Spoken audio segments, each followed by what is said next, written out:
Hello again, everybody, and welcome to our weekly interview on WWE.com. It is my pleasure this week to welcome as my guest the general manager from SmackDown Live, Daniel Bryan. Welcome. Thanks for having me. Been a very newsworthy week. I'd say so. 2 weeks from Sunday, the first SmackDown Live pay-per-view, Backlash in Richmond, Virginia. We learned that you're going to crown a new women's champion. You're going to crown a new tag team champion. You and Shane have made some pretty drastic changes. I'd like you to evaluate your first month or so on the job. I'm always hard on myself, right? To me, like, if I had to give myself a score, I would give myself like a C, right? Like, oh man, we could have done this, we could have done this. Every time I look back at a show, I think, how could we make it better, right? But the talent has come up to me and said, hey, we love being on SmackDown Live. Like, for a lot of them, they would much rather be on SmackDown Live than on Raw. They feel like they're getting more opportunities. And that's what we're trying to provide. That's what Shane and I are trying to provide, is more opportunities for people to go out there and really be superstars. You know, obviously I'm the voice of Raw, but I have to admit, I enjoy watching SmackDown Live every week. It's been different. It's been a lot of fun. Yeah, and that's the cool thing about it. Shane and I have like fresh minds coming into this. This is my first time being a GM anywhere. My first time kind of running a show, that sort of thing. So we're throwing some things out there. Sometimes things hit, sometimes things miss. But I think we've had more hits than misses, and I'm really proud of our crew. We've got a good crew of people, men and women. Let's talk about what happened at SummerSlam between Brock Lesnar and Commissioner Shane McMahon. Mm-hmm. Your thoughts about that? I mean, Shane ran out there, and whenever you get to the ring, you got to expect whatever's going to happen. I wish I was cleared because I would have loved to run out there. I mean, my dream match was always against Brock Lesnar. And so, why? So I think that one of the things that appealed to me about the fans was that I've always been an underdog, right?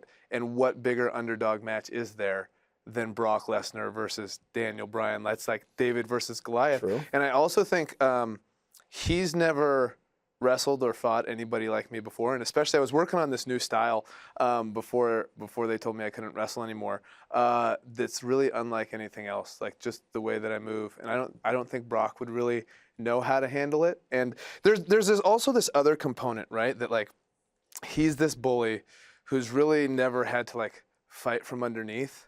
And like that will only get you so far, right? Like sometimes hard is more important than toughness, right? And you see somebody like Randy didn't give up. Randy didn't get pinned. There was Randy bleeding in the ring, right? And like he wasn't going to stop because he's got heart, right? And that's like, I don't know. Those are the things that like motivate me, is like going out there and showing heart and showing love, showing passion, that sort of thing.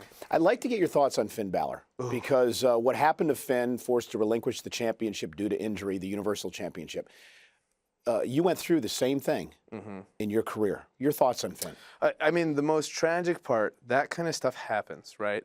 The most tragic part to me is it happens as soon as he gets up here. And I think one of the things that really upsets me about the whole situation is that Finn Balor should have been up here a year and a half ago, right? And I understand that the NXT is a very important part of our programming, a very important part of the network. But he was a superstar when we signed him. And some people have to adjust to the WWE style and adjust, but that takes no more than, for a guy like Finn Balor, that takes no more than 6 months. So he's in the prime of his career right now. Like he just turned 35 the day he debuted on Raw, right? Like he should have been here a year and a half ago. Samoa Joe should already be here. Shinsuke Nakamura should already be here. Those are guys in their primes, and they're down on NXT right now, and they should be here, right? Either on SmackDown Live or on Raw.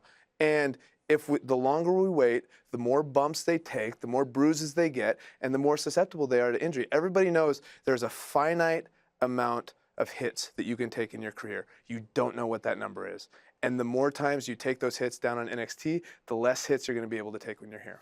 I'm proud to announce that coming in just a few weeks in September, the Cruiserweight division is going to be exclusive to Monday Night Raw. Boo! But I bring that up because not only have you done an awesome job as general manager, but you are getting rave reviews for your work as a color commentator on the Cruiserweight Classic on the WWE Network. And I remember when you and I first talked about this, when you came in to do that job, we weren't sure where it was going to go, but you've hit a home run and you absolutely love it. Yeah, I love it. I think it's one of the coolest projects I've been a part of because, so for example, it literally gave me goosebumps the Cedric Alexander Kota Ibushi match, right? Even though Cedric Alexander lost, he went out there, put everything out there, and the fans were like, please sign Cedric, please sign Cedric. And here's a guy who gave up a contract to just to have an opportunity to be in the Cruiserweight Classic, right? He dropped 20 plus pounds. He's got like a daughter, he's got a wife, all that kind of stuff. He risked a lot to just be a part of that, just for an opportunity. And then he goes out there and he knocks it out of the park, right? And the crowd, for that crowd to react like that, and then for Hunter to come out and give him the thumbs up, like, yeah, this guy's with us. That's the kind of stuff that I live for. Like, even now I'm getting goosebumps even just thinking about it.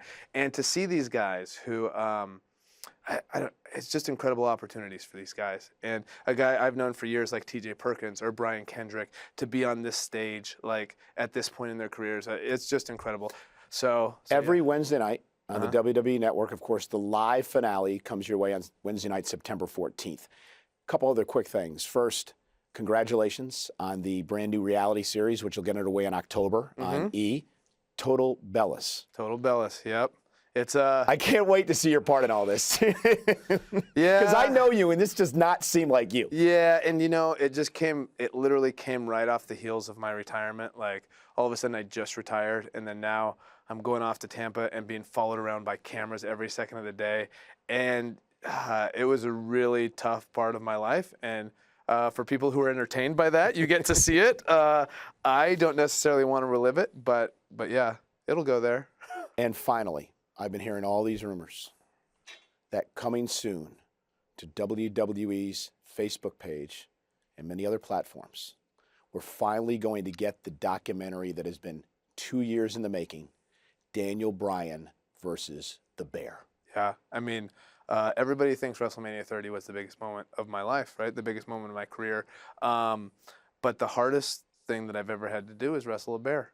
And that's what we're going to document the whole thing. That was my plan for WrestleMania 32. I wanted to come into Dallas Stadium, and I thought that would have been the biggest match of the card.